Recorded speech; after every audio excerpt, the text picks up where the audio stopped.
আসসালামু আলাইকুম, আজকের ক্লাসে স্বাগতম। আজকে আমরা 10 নম্বর ক্লাসে শুরু করতে যাচ্ছি। তো গত ক্লাসে আমরা টাইপ 3টা শেষ করছিলাম তরল পদার্থের প্রসারণে। আজকে আমরা টাইপ 4 এর 1 নম্বর অঙ্কটা দিয়ে শুরু করতেছি। তো এখানে বলছে একটি শূন্য কাচের ওজন থার্মোমিটারের ভর দেওয়া আছে 6.34 গ্রাম। পারদপূর্ণ অবস্থায় 0 ডিগ্রি তাপমাত্রায় এর ভর হবে 153.81 গ্রাম। তারপর বলছে আমি যদি এটাকে 0 ডিগ্রি সেন্টিগ্রেড তাপমাত্রা থেকে যদি 100 ডিগ্রি তাপমাত্রায় নিয়ে যাই তাহলে 2.08 গ্রাম পারদ এখান থেকে বের হয়ে যাবে। পাত্র থেকে 2.08 গ্রাম পারদ বের হয়ে যাবে। এখন বলতেছে এই দুই তাপমাত্রার মধ্যে পারদের ভর আপাত প্রসারণ গুণাঙ্ক বের করো। এই দুই তাপমাত্রা মানে কি? ওই যে 0 ডিগ্রি তাপমাত্রায় কিছু ভর ছিল, তুমি 100 ডিগ্রি তাপমাত্রায় নিয়ে গেছো। তো 0 ডিগ্রি থেকে 100 ডিগ্রি তাপমাত্রায় নিয়ে যাওয়ার পর 2.08 গ্রাম পারদ কি হয়েছে? বাইরে বের হয়েছে। তার মানে অবশ্যই সেটা প্রসারিত হয়েছে। প্রসারিত হয়ে পাত্র যতটুকু আয়তন ছিল তার থেকে বেশি হয়েছে দেখি তো বাইরে পড়ছে, তাই না? তাহলে 0 ডিগ্রি থেকে 100 ডিগ্রি তাপমাত্রায় নেওয়ার ফলে তার যে প্রসারণটা হয়েছে সেই প্রসারণটা তুমি বের করো। কোন প্রসারণ তুমি বের করবা? আপাত প্রসারণ তুমি বের করবা। আচ্ছা দেখি কি কি লেখা আছে। আমার মান কি কি লেখা আছে আমি আপাতত একটু লিখি। এখানে বলছে কি একটি শূন্য কাচের ওজন থার্মোমিটার, মানে একটা থার্মোমিটার যার কাজ হচ্ছে ওজন করা, ঠিক আছে? মানে একটা পাত্র যেটার মধ্যে তুমি পারদ রেখে সেটাকে ওজন করবা। তো যেই পাত্রটা তুমি নিছো এই পাত্রটা কাচের, এটার নাম দিচ্ছে ওজন থার্মোমিটার। এটা খালি অবস্থায়, ঠিক আছে, খালি অবস্থায় ভর 6.34 গ্রাম। এটা থেকে কি বলছে? একটি শূন্য কাচের ওজন থার্মোমিটারের ভর 6.34 গ্রাম। শূন্য মানে খালি, কাচের ওজন থার্মোমিটার মানে কাচের একটা পাত্র। তো কাচের পাত্র শূন্য অবস্থায় ভর হচ্ছে সমান 6.34 গ্রাম। এটা আমি এখানে লিখতে পারি given পাত্রের ওজন কত আছে? 6.34 গ্রাম। এখানে কিন্তু শুধু পাত্র, অন্য কেউ কিন্তু নাই। তারপর বলছে পারদপূর্ণ অবস্থায় 0 ডিগ্রি তাপমাত্রায় এর ভর 153.81 গ্রাম। তুমি কি করছো? এটার মধ্যে পারদ পূর্ণ করছো। পারদ পূর্ণ করে তুমি টোটাল গ্লাসটাকে নিয়ে তুমি কি করছো? একটা পাল্লার উপর রাখছো। মিটার আছে, মিটারের উপর রাখছো। মিটারের উপর রাখার পর সেখানে তোমাকে সে ভরের মান দেখাইতেছে 153.81 গ্রাম। আচ্ছা এই যে ভরটুকু দেখাইতেছে এটা কি পারদের ভর, তাই না? শুধুমাত্র কি পারদের ভর না। তুমি কি করছো? এই একটা পাত্র নিছো, ওই পাত্রের মধ্যে তুমি পারদ ঢালছো। ঢালার পর এই পাত্রটা নিয়ে তুমি পাল্লার উপর রাখছো। পাল্লার মান দেখাইতেছে 153.81। এইটার মধ্যে কি যে গ্লাস আছে, গ্লাসের ওজনটা সহকারে দেওয়া আছে না? তাহলে যে 153.81 এটা কার কার ভর? পারদের ভর প্লাস পাত্রের ভর। এখানে আমরা কি লিখতে পারি? যে পাত্র প্লাস পারদ এই দুইজনের একত্রে ভর 153.81। এখান থেকে আমরা লিখতে পারি পারদের ভর 153.81। টোটাল ভর থেকে যদি আমি পাত্রের ভরটা যদি আমি বাদ দিই তাহলে আমি কি পাবো? পারদ আমি কতটুকু রাখছি সেই পারদের মানটা পাবো। সেই মানটা হইতেছে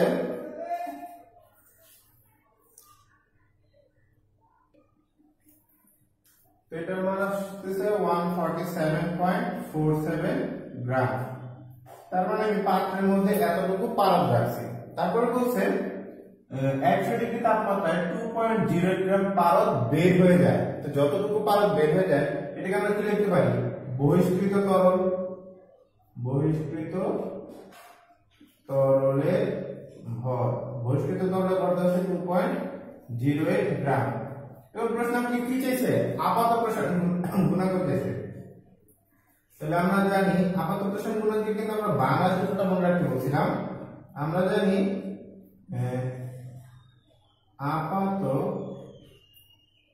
আপাত প্রসারণ গুণাঙ্ক ইকুয়াল কি? আপাত প্রসারণ গুণাঙ্ক ইকুয়াল টু বহিষ্কৃত তরলের ভর ডিভাইডেড বাই অবশিষ্ট তরলের ভর ইনটু তাপমাত্রা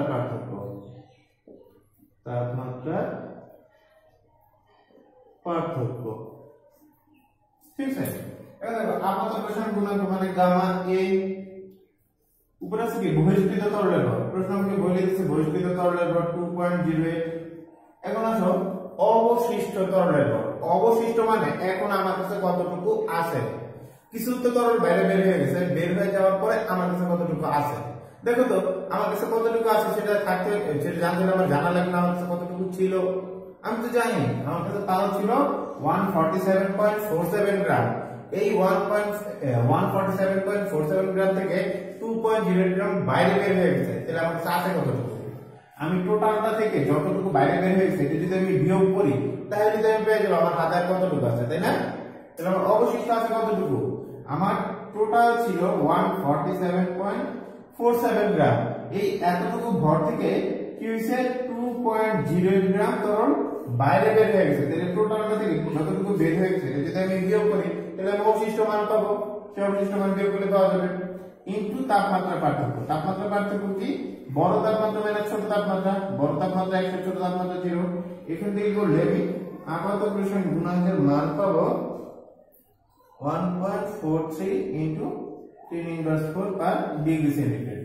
ম্যাথটা ইম্পর্টেন্ট একটা ম্যাথ, সবাই একটু ভালোভাবে ম্যাথটা একটু দরকার। তুমি যদি বুঝতে না পারো তাহলে ভিডিওটি একটু রিভাইন্ড করে দেখবা, ঠিক আছে? রিভাইন্ড করে দেখবে, এটা অনেক ইম্পর্টেন্ট একটা ম্যাথ। তোমরা পরের অঙ্কে চলে যেতেছি।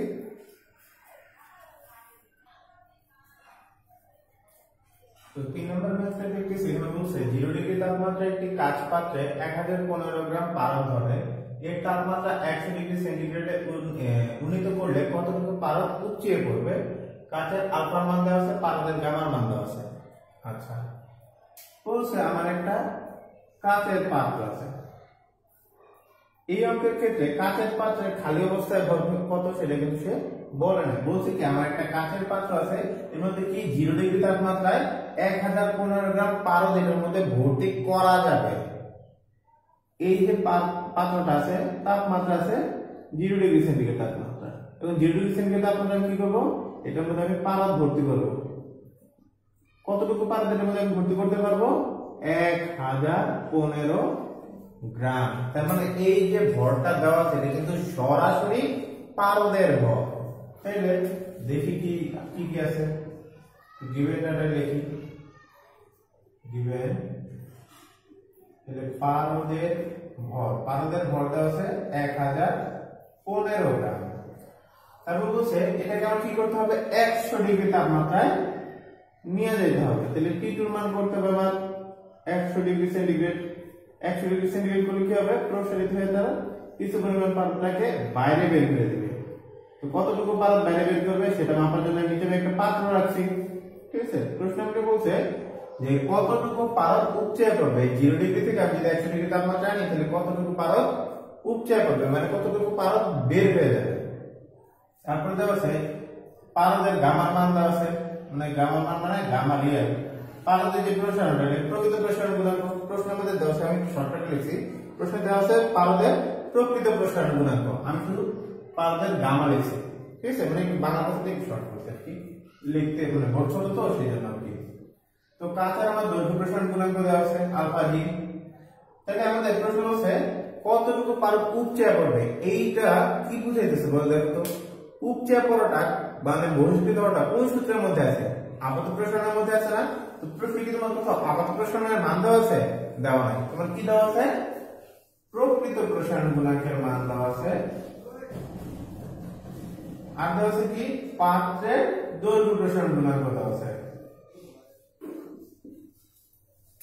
তাহলে কি তোমার তো আপাত প্রসারণ গুণাঙ্ক দিয়ে বের করতে হবে মানটা। তাহলে কি করতে হবে? আপাত মানটা বের করে নিতে হবে। তাহলে উই নো প্রকৃত প্রসারণ গুণাঙ্ক ইকুয়াল টু আপাত প্রসারণ গুণাঙ্ক প্লাস পাত্রের প্রসারণ গুণাঙ্ক। তাহলে এখানে আমরা আপাত মান যেটা আমাদের অঙ্ক করতে লাগবে, কারণ আমরা আপাত মানটা বের করে নিতেছি। এটা মান দেওয়া আছে 3.018 equal to gamma a plus, এই যে দেখো একটু ভুল লিখছি, এই যে এখানে আমি আলফা জি লিখছি, এটা তো আলফা জি না, এটা কি হবে? Gamma g. প্রকৃত প্রসারণ গুণাঙ্ক ইকুয়াল টু আপাত প্রসারণ গুণাঙ্ক প্লাস পাত্রের প্রসারণ গুণাঙ্ক। তাহলে আমাদের তো পাত্রের আয়তন প্রসারণ গুণাঙ্ক দেওয়া নাই, দেওয়া আছে দৈর্ঘ্য প্রসারণ গুণাঙ্ক। তাহলে দৈর্ঘ্য প্রসারণ গুণাঙ্ক থেকে কিভাবে আপাত প্রসারণ গুণাঙ্ক যেতে পারি? 6 আলফা ইকুয়াল টু 2 গামা। এখান থেকে কাটাকাটি করলে দেখা যায় গামা ইকুয়াল টু কি হবে 3 আলফা, তার মানে 3 ইনটু 4টা 0 1, 4টা 0 না, হ্যাঁ 4টা 0 1। তাহলে আমি আলফা থেকে আমি গামা মানটা বের করে দিয়েছি 3 গুণ করে। তাহলে এখানে 3 ইনটু 0.4টা 0 1, এখান থেকে করলে আমরা আপাতত প্রসারণ গুণাঙ্কের মান পাবো।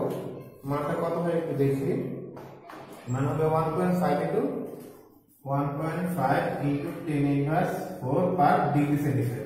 এখন আমি আপাতত প্রসারণ গুণাঙ্ক পেয়ে গেছি, এখন আর আমার কোনো সমস্যা নাই। তাহলে আমরা জানি আবার কি আপাতত প্রসারণ গুণাঙ্ক ইকুয়াল টু বাংলা সূত্রটি ছিল বহিষ্কৃত ত্বরণের ভর অথবা বহিষ্কৃত পারদের ভর। ত্বরণ হিসেবে কিন্তু পারদ আছে, তাই না? তাহলে বহিষ্কৃত পারদের ভর ডিভাইডেড বাই কি ছিল অবশিষ্ট পারদের ভর, নিচে ছিল তাপমাত্রা পার্থক্য। দেখো আপাতত প্রসারণ গুণাঙ্ক গামা এম বহিষ্কৃত পারদের ভর। আমাকে অ্যানসার কি দিয়েছে? বহিষ্কৃত পারদের ভর চেয়েছে না? তো বহিষ্কৃত পারদের ভর বাংলা কথা লিখলেও যা, অথবা তুমি এটাকে চাইলে এক্স নামে প্রকাশ করতে পারো, তোমার ইচ্ছা। ঠিক আছে, এক্স লেখো, ডেল্টা এম লেখো, যা ইচ্ছা লেখো। আমি কি করলাম, এই বহিষ্কৃত পারদের ভর অনেক বড় কথা, তো এটাকে আমি এক্স দ্বারা প্রকাশ করলাম যাতে একটু ছোট হয়। আমি এখন দেখো অবশিষ্ট পারদের ভর। অবশিষ্ট মানে কি? আমার কাছে যতটুকু ছিল এর থেকে যতটুকু বাইরে বের হয়ে গেছে, এটা বিয়োগ করলে কি পাবো? অবশিষ্ট পাবো। আমার কাছে ছিল কতটুকু দেখো তো, 1015 গ্রাম পারদ আমার কাছে ছিল, এর থেকে বের হয়েছে কতটুকু? 1 গ্রাম বের হয়েছে। তাহলে 1015 থেকে আমি যদি x এর মানটা যদি বিয়োগ করি, তাহলে যতটুকু থাকবে সেটা কি আমার অবশিষ্ট আছে না? আচ্ছা, তাহলে অবশিষ্ট গেল। তাহলে এখন কিন্তু তাপমাত্রা পার্থক্য কত? x - 0। এখান থেকে করলে আমরা x এর মান পাবো। x এর মানটা হবে তোমার 15 গ্রাম। এই x মানে কি? এই x মানে কিন্তু বহিষ্কৃত পারদের ভর অথবা বহিষ্কৃত তরলের ভর। প্রশ্ন কিন্তু এটাই আমার চাইছে। তাহলে आंसर আমাদের 15 গ্রাম। যে 15 গ্রাম পারদ পাত্রের বাইরে বের হয়ে যাবে।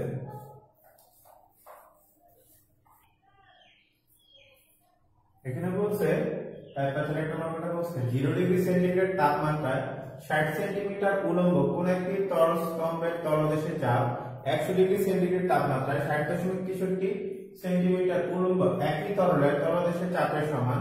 এই দুই তাপমাত্রার মধ্যে তরলের গড় প্রকৃত প্রসারাঙ্ক নির্ণয় করো। তো প্রকৃত প্রসারাঙ্ক বের করার মধ্যে উচ্চতার সাথে রিলেটেড কিন্তু একটা সূত্র আছে, যেটাকে আমরা বলছিলাম ডুলং ও পেটিটের সূত্র। ডুলং ও পেটিটের সূত্র চিত্রটা ছিল এরকম।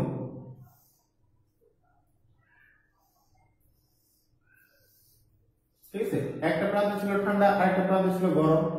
এটা ধরো যে আমাদের ঠান্ডা প্রান্ত ছিল আর এটা ছিল গরম প্রান্ত। ঠিক আছে, ঠান্ডা প্রান্তে তাপমাত্রা এখানে দেওয়া আছে 0 ডিগ্রি সেন্টিগ্রেড, গরম প্রান্তে তাপমাত্রা দেওয়া আছে 100 ডিগ্রি সেন্টিগ্রেড। এখন ঠান্ডা প্রান্তে তরলের উচ্চতা দেওয়া আছে 60, H1 এর মান দেওয়া আছে 60 সেন্টিমিটার, আর H2 এর মান একটু বেশি, এটার মান দেওয়া আছে H2 60.63 সেন্টিমিটার। ঠিক আছে, তো প্রশ্ন বলছে তাহলে এখানে প্রকৃত প্রসারণ গুণাঙ্ক কত হবে সেটা বের করো। তাহলে প্রকৃত এখানে আবার একটা কথা বলছে, এই যে 60.63 সেন্টিমিটার উচ্চতা তরলের তলদেশে তুমি যতটুকু চাপ পাবা, এই P2 এর মান যত হবে এই 60 সেন্টিমিটার নিচে তুমি কি হবে ততটুকুই চাপ পাবা। কিভাবে চাপের মানটা সমান থাকে সেটা আমরা দেখছি, যে P কি জানি H rho g। দেখো H এর মান যদি বাইরে যায় তখন কি হয়ে যায়, রো এর মান কমে যায়, আবার যখন H এর মান কমে যায় তখন রো এর মান বেড়ে যায়। এই কারণে কি হয়, দুইটার গুণফলটা সমান থাকে। এই কারণে 1 নম্বরের P1 আর 2 নম্বরের P2 মানে দুইটা পয়েন্টের 1 নম্বর আর 2 নম্বর পয়েন্টে চাপের মান সমান থাকে। আচ্ছা, তাহলে আমাদের যেহেতু প্রকৃত প্রসারণ গুণাঙ্ক বের করতে হবে, তো আমরা সূত্র লাগে প্রকৃত প্রসারণ গুণাঙ্ক গামা r কি হবে H2 H1 H1 T2 H2 T1। তাহলে গামা r H2 মানে কি, গরম প্রান্তে তরলের উচ্চতা মানে 60.63। H1 মানে কি, ঠান্ডা প্রান্তে তরলের উচ্চতা মানে 60। H1 মানে 60 আর T2 মানে বেশি তাপমাত্রা আছে 100, H2 মানে বেশি উচ্চতা 60.63 ইনটু T1 এর মান 0। তো ক্যালকুলেশন করলে আমরা প্রকৃত প্রসারণ গুণাঙ্ক পাবো, সেটা হবে 1.05 ইনটু 10 ইনভার্স 4 পার ডিগ্রি সেন্টিগ্রেড। এই নিচের এরকম মনে রাখবা যে কম উচ্চতা ইনটু বেশি তাপমাত্রা মানে বেশি কম এরকম একটা বিষয়। যেমন তাপমাত্রা বেশি উচ্চতা কম, এবার এখানে উচ্চতা বেশি তাপমাত্রা কম, তার মানে একটা বেশি একটা কম, একটা বেশি একটা কম, ঠিক আছে? এরকম ভাবে মনে রাখবা। এটা আমাদের উত্তর। এটা সহজ টাইপের অঙ্ক, সাধারণত এরকম টাইপের সহজ অঙ্ক আসে না, কারণ এখানে ঘোরানোর মতো কিছু নাই। তোমার দেখো কোএফিসিয়েন্ট আছে কয়টা? একটা, দুইটা, তিনটা, চারটা, পাঁচটা। এই পাঁচটার মধ্যে তোমার চারটা কোএফিসিয়েন্টের মান তার দিয়ে দিবে, একটার মান বের করতে হবে। তার মানে সূত্রের মধ্যে জাস্ট ফালাই দিলেই কাজ শেষ। সূত্রটা জানলে তুমি অঙ্কটা পাবা। তোমরা পরবর্তী অঙ্কে চলে যাই। তো আমরা টাইপ এক্সট্রা 1 নম্বর অঙ্কে চলে আসছি। তো টাইপ এক্সট্রা 1 নম্বর অঙ্কটা একটু দেখি। এখানে বলছে একটি ডাইলেক্ট্রোমিটারের বাল্বের আয়তন 0 ডিগ্রি সেন্টিগ্রেড তাপমাত্রায় 54 সেন্টিমিটার কিউব। 0 ডিগ্রি সেন্টিগ্রেডে এর বাল্বে কত ঘন সেন্টিমিটার? 0 ডিগ্রি সেন্টিগ্রেডে এর বাল্বে কত ঘন সেন্টিমিটার পারদ রাখলে বাল্বের অবশিষ্ট অংশের আয়তন সকল তাপমাত্রায় সমান হবে? কাঁচার আয়তন প্রসারাঙ্ক দেওয়া আছে, প্রকৃত প্রসারাঙ্ক দেওয়া আছে। প্রকৃত প্রসারাঙ্ক মানে পারদ একটা আর কি। আচ্ছা, তাহলে দেখো তো এই প্রশ্নটা পড়ে কি আমাদের কোনো কিছু সিমিলার লাগতেছে কিনা দেখি তো। এই অঙ্কটা প্রথমে বলছে, দেখো প্রথম কথাটা একটু তোমাদের বুঝে দিই। একটি ডাইলেক্ট্রোমিটারের বাল্বের আয়তন, ডাইলেক্ট্রোমিটার মানে কাঁচের একটা পাত্র। তো ডাইলেক্ট্রোমিটার নিয়ে ভয় পাওয়ার কিছু নাই, ডাইলেক্ট্রোমিটার মানে একটা কাঁচের পাত্র। এটাকে যদি আমি সহজভাবে বলি, তাহলে একটা কাঁচের পাত্রের আয়তন 0 ডিগ্রি সেন্টিগ্রেড তাপমাত্রায় 54 সেন্টিমিটার কিউব। বলছে এই কাঁচের পাত্রে কত ঘন সেন্টিমিটার পারদ রাখলে বাল্বের অবশিষ্ট অংশের আয়তন সকল তাপমাত্রায় সমান হবে। একটু মনে করে দেখো এরকম কোনো কিছু আমরা পড়ছিলাম কিনা। একটু সবাই টাইপের 1 নম্বর অঙ্কটা বের করো। তো ওইখানে দেখো বলছিল কি যে আমার একটা কাঁচের পাত্র আছে, কাঁচের পাত্রের মধ্যে আমি কি করছি? পারদ ঢালছিলাম। বলছে কাঁচের পাত্রের মধ্যে আমি পারদ ঢালে কি করছিলাম? সমান পরিমাণ উষ্ণ করছিলাম, তাই না? পারদকে যতটুকু তাপ দিয়েছিলাম, পাত্রকে ততটুকু তাপ দিয়েছিলাম। বলছে পাত্রের মধ্যে কতটুকু পারদ রাখার পর দুইজনকে সমানভাবে তাপ দিলে পাত্রের খালি অংশের আয়তন কি হবে? সবসময় সমান থাকবে। আচ্ছা, খালি অংশের আয়তন সবসময় সমান থাকবে আর খালি অংশের কোনো পরিবর্তন হবে না, যেটা কি আলাদা জিনিস? একই কথা না? তার মানে এই যে অঙ্কটা আছে সেটা হুবহু টাইপ 2 এর 1 নম্বর অঙ্কের মধ্যে 1 নম্বর অঙ্কের মতন, শুধু পার্থক্য কি 1 নম্বর অঙ্কে আমাদের পাত্রের আয়তন কত সেটাও দেওয়া ছিল না, পারদ কতটুকু ঢালতে হবে সেটার কোনো আয়তন দেওয়া ছিল না। আমরা কি পেয়েছিলাম? পাত্র আর পারদের একটা অনুপাত পেয়েছিলাম। অনুপাতটা মনে আছে? অনুপাতটা কিরকম ছিল? যে পাত্রের আয়তন যদি 20 সেন্টিমিটার কিউব হয়, এর মধ্যে যদি আমি 3 সেন্টিমিটার কিউব পারদ রাখি এবং দুজনকে যদি সমান পরিমাণে তাপ দিই, তাহলে কি হবে? পাত্রের খালি অংশের কোনো আয়তনের পরিবর্তন হবে না। এখন কি করছে দেখো, পাত্রের আয়তন দেওয়া আছে 54 সেন্টিমিটার কিউব। তার মানে এখন এই পুরের একটা ভ্যালু পাবো। এই 54 সেন্টিমিটার কিউব পাত্রের মধ্যে কত সেন্টিমিটার কিউব পারদ রাখতে হবে, তারপর দুটাকে সমানভাবে তাপ দিলে তাপ দেওয়ার আগে যতটুকু ফাঁকা অংশ ছিল, তাপ দেওয়ার পরও ততটুকু ফাঁকা অংশ হবে। দেখো কি বলছে? অবশিষ্ট অংশ মানে কি? খালি অংশ না? খালি অংশে কোনো পরিবর্তন হবে না। এই যে আমার পাত্র আছে, পাত্রের আয়তন দেওয়া আছে, ভিজি এর মান দেওয়া আছে 54 সেন্টিমিটার কিউব। এখন এই 54 সেন্টিমিটার কিউবের মধ্যে কতটুকু তোমার মার্কারি রাখতে হবে? তাহলে ভি মার্কারি ইকুয়াল টু 1। কি করতে হবে? রাখার পরে চুলা জ্বালিয়ে দিতে হবে। তাহলে প্রথম অবস্থায় খালি অংশ কি? প্রথম অবস্থায় খালি অংশ, তাই কি তাপ দেওয়া শুরু করবো, আস্তে আস্তে পাত্রটা বড় হবে, তারপর আবার কি আস্তে আস্তে পারদটাও ফুলতে শুরু করবে। তো পারদটা গেছে এখানে, তাহলে এটা কি দ্বিতীয় অবস্থায় ফাঁকা অংশ না? বলছে কি এই যে ফাঁকা অংশের আয়তন সেটা কি হবে? সকল তাপমাত্রায় সমান হবে। তাপমাত্রা তুমি 10 ডিগ্রি বাড়লে এটার মান যত হবে এটার মান যত, তাপমাত্রা তুমি 10,000 ডিগ্রি বাড়লেও এটার আয়তন যত এটার আয়তন যত। এটাই তার বলেছে। তো আয়তন সবসময় সমান থাকবে আর পরিবর্তন হবে না, একই কথা না? তার মানে এই অঙ্কটা কিন্তু আমরা করছি, কিন্তু প্রশ্ন করে কিন্তু আমরা বুঝতে পারিনি। এই কারণে কি করতে হবে? প্রশ্নটা দুইবার করে করতে হবে, একবার করে বোঝা যাবে না। তাহলে আমরা দেখি সলিউশন কিভাবে করবো। তো আমরা জানি যে এই জিনিসটা কিভাবে হয়। আমাদের পাত্র যতটুকু প্রসারিত হয়েছে আমি যদি কোনোভাবে পারক্য ঠিক ততটুকু প্রসারিত করতে পারি, তাহলে কি হবে, ফাঁকা অংশ প্রথমেও যতটুকু ছিল পরেও ততটুকু থাকবে। তার মানে আমাদের শর্তটা আমরা জানি এটা শর্ত মতে পাত্রের প্রসারণ কি হবে, পাত্র প্রসারণ সমান হবে পারদের প্রসারণ। পারদের প্রসারণ মানে কি v2 v1, পারদের প্রসারণ v2 v1। তো v2 v1 কে ভাঙাইলে কি হবে, সেটা কিন্তু আমরা দেখছি v1 gamma t2 t1 v1 gamma t2 t1। এটা কিভাবে আসছে এই সূত্রটা, ওই যে আমরা লিখছিলাম গামা ইকুয়াল টু কি জানতাম v2 v1 divided by v1 into t2 t1। তো এখান থেকে লেখা যায় v2 v1 ইকুয়াল টু কি গামা v1 t2 t1। সেই জিনিসটা আমি এখানে লিখে দিয়েছি।